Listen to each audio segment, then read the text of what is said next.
Welcome back. We have recruiter guy Bill Humbert here to let us know all about the employment market. He's author of many books. This is his newest, Expect Success, The Science of the Over 50 Career Search. Bill, always a pleasure. Thank you for being here. Christine, it's so much fun being here. I like it. It's great having you and your positivity, and I'm looking forward to talking about this subject. It's the employment market. You know, we talk a lot about the housing market. We talk about other markets, of course, financial markets, all the things, but I've never really heard it coined the employment market. Tell me about that. I'm a recruiter guy. And so the employment market it swings back and forth. It can be a buyer's market for employees looking for jobs because companies are just sucking them up. Or it can be an employer's market where they're going, you know, we're about as full as we need to be right now. We're not going to do any more hiring. And so it goes back and forth. And for the past, during the pandemic, it was an employer's market because they were letting people go. And now, as a result of the Great Resignation, following that, companies were starting to pick up and starting to do more hiring. But we're right at the beginning now of the swing back in the other direction. Oh, it's been such an interesting time, and these past few years really does illustrate this well. As you know, when the pandemic hit, many employers let employees go because they had to. There was no other choice to try and make things work, and then many people were able to maybe find other careers or decided not to go back. So many reasons played into that, and then we saw many more people needing jobs instead of how it had been in the past. And now it's kind of swinging back to where you believe businesses and employers have adapted and have found a way to do more with less. That's absolutely right. Just look at some of the retailers. They used to be open 9 to 9. Now, many of the smaller ones in particular are open 11 to 7. It means they only have to staff one shift instead of more than one shift. Maybe a shift with some part-timers. So companies have adjusted, and you know, more and more automation is getting involved in the lower level. Go into McDonald's, how do they want you to order? On the screen. That means they don't have to hire as many people behind the counter. So we're seeing it, we just don't know what we're looking for most times. I do, because I'm in the business. Exactly, and efficiency is always a good thing, but at the same time, if you are looking for a job, if you want to change careers, you may be feeling a little concerned that this isn't the time to do that. It's absolutely the time to do it. You know, you want to be the first ones in if a recession hits instead of the last one, because a lot of times the last person in gets popped off when they don't need the extra help. So it's better to get in now, and you know, we're due for a recession anyway. So it's better to get in now, make that choice and make that decision to find the right job and do it sooner than later. And how do these concerns that there is a recession coming, concerns about inflation, how does that affect what you do as you help people find jobs, as you help employers find the right person for the right position? How does all of this impact what you do? Well, obviously it does, because sometimes from a recruiting perspective, if I'm looking for people for my clients, what happens is there are fewer people out there, so it takes longer to find people. But on the other hand, when I'm coaching people and we're going into a recession, I have to coach them, hey, you really have to network now, because if you don't, it's going to be too late. So it works both ways. And you've been doing this for many years, so you're used to these ebbs and flows. So is it just another time that you adapt to and adjust to? How concerned do you get when we are, you know, kind of feeling the pressure of the economy and concerns about that? Well, I always get concerned, right? Because it can impact my business however I go. And I think that what's really important, though, is just like other businesses, I have to adapt. And for me, my adaptation is fairly easy. I go from the recruiting side to the coaching side, so I can go back and forth. And how do these types of concerns and pressures impact people in their individual searches?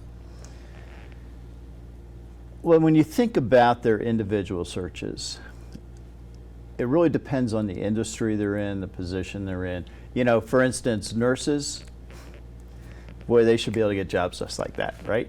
And part of the problem for the hospitals and staff that need nursing is that a lot of the nurses are now, like my wife, are retiring, and there are not enough people following in their footsteps. So that's one where it's going to be an employee market probably for some time.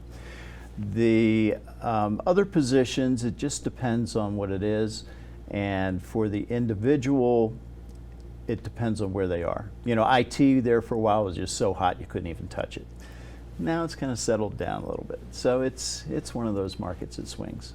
And what do you advise job seekers to do right now? You mentioned you want to be ahead of the trends, not behind them, of course, but when you're looking for a job, there's so much that plays into doing this. You know, it's really, as we've mentioned, a full-time job, looking for a job, if you can't even take that time to do it.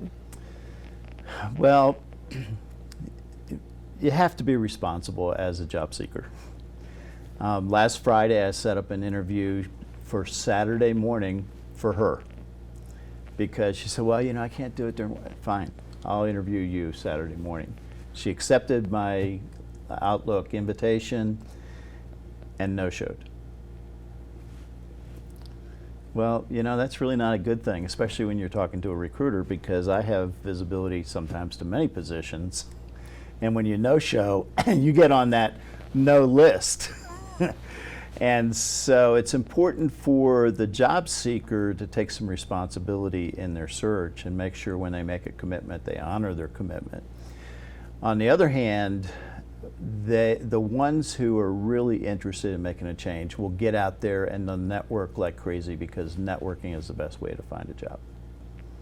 Now, you've mentioned that before, that in fact you shouldn't just be networking when you're looking for a job, you should always be networking. Exactly.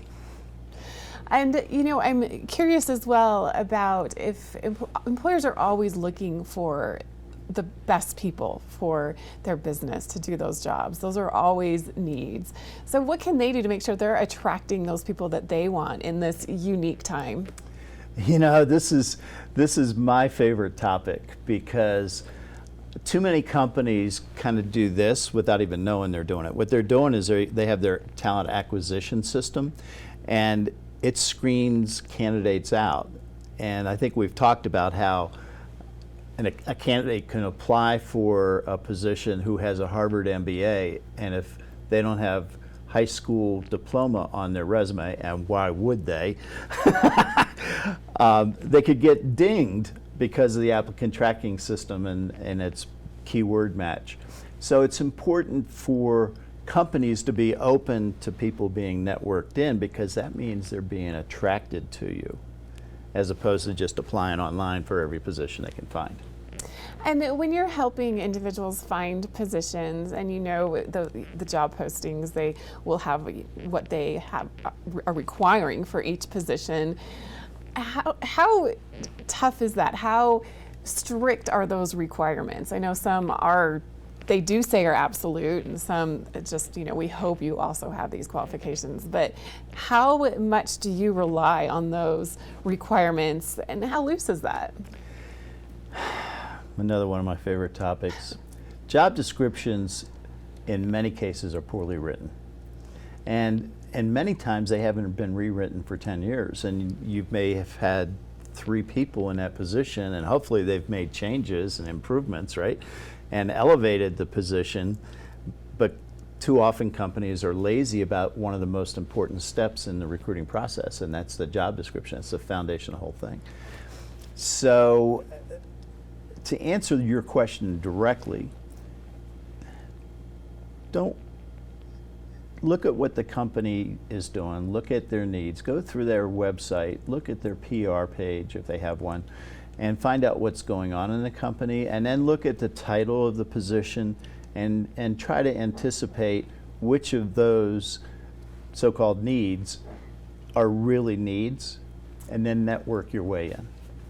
So it's a mixed bag. If you're the job seeker, don't be discouraged. If that's a job you feel like you are well qualified for and want, go for it. And also employers need to make sure that those are updated so it doesn't filter out really great candidates. Exactly. You know, and the best way to update it is for the manager, every time he or she has an opening, to put out the 3-month, 6-month, 9-month, and 12-month goals. Now it's going to be much more accurate than, hey, we're looking for an accountant. And those goals, maybe 3 for each quarter, those goals will help the people who are searching for a job go, I'm qualified for this. Or go, I've done that before, I don't want to do it again. Well, it's just as important to have them deselect, because now you're not interviewing people that you don't want, and who won't want you. So that's a tip that I give to every one of my clients. It's a really important one as well. And I know that for your business right now, you're recruiting for a couple different companies. I am. It's unusual for me, but I have 2 small companies. One's the Park City Culinary Institute, and they're looking for an office manager down on State Street in Salt Lake City. And that's going to be a really fun job, I think. And plus, you probably pick up some culinary tips on the way. And the other is another company in Salt Lake that is providing security guard training online, and they're looking for a salesperson, and that person could be anywhere in the United States. So many options, things are happening in the job market, and I know you have your finger on the pulse of that, and we always appreciate you coming in, giving us great advice. And I want to make sure, another shout out of this book. How can we get a hold of you, find your books, and learn more about what we can do for all of these things we've discussed? Well, recruiterguide.com, you can find just about everything about me. And my books are, they're on Amazon and Barnes & Noble, so go there and you can pick them up. And Dolly's, I'd rather, if you're here, go to Dolly's, and down Salt Lake you can go to Weller Bookworks. Absolutely. Well, thank you so much, Bill. Always enjoy having you here. Great advice for employers and also for job seekers out there. Thanks for your time today. Thank you. All right, we'll be back with more right here on Mountain Connections right after this.